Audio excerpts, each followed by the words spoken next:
one of the most interesting political issues that I dealt with when I was ambassador was attempting to encourage the South Africans to become much more involved in the political issues in Zimbabwe, open and free elections.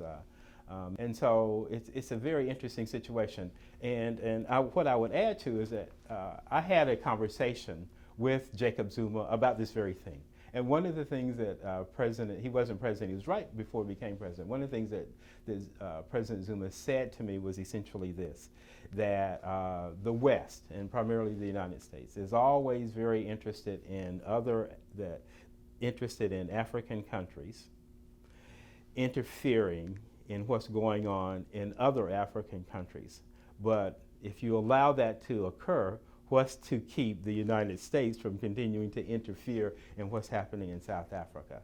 But my retort to that was essentially, when you look at the level of violence that has been associated or was associated with the elections, the most recent elections that when I was there, late 2000s, about 2005, was that I felt that as the leader of the continent, and South Africa is seen as a leader in a leadership role, that they have a very important role to play in terms of addressing some of the challenges in Zimbabwe.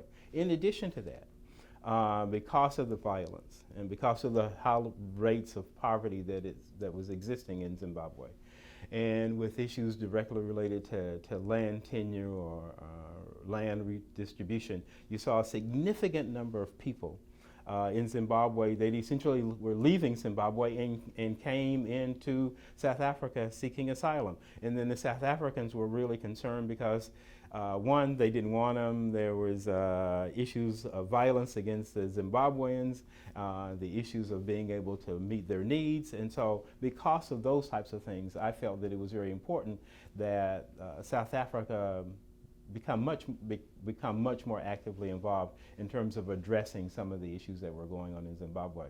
And if you look at things now, it's still that sort of hands-off, sort of involved, not involved attitude, even today.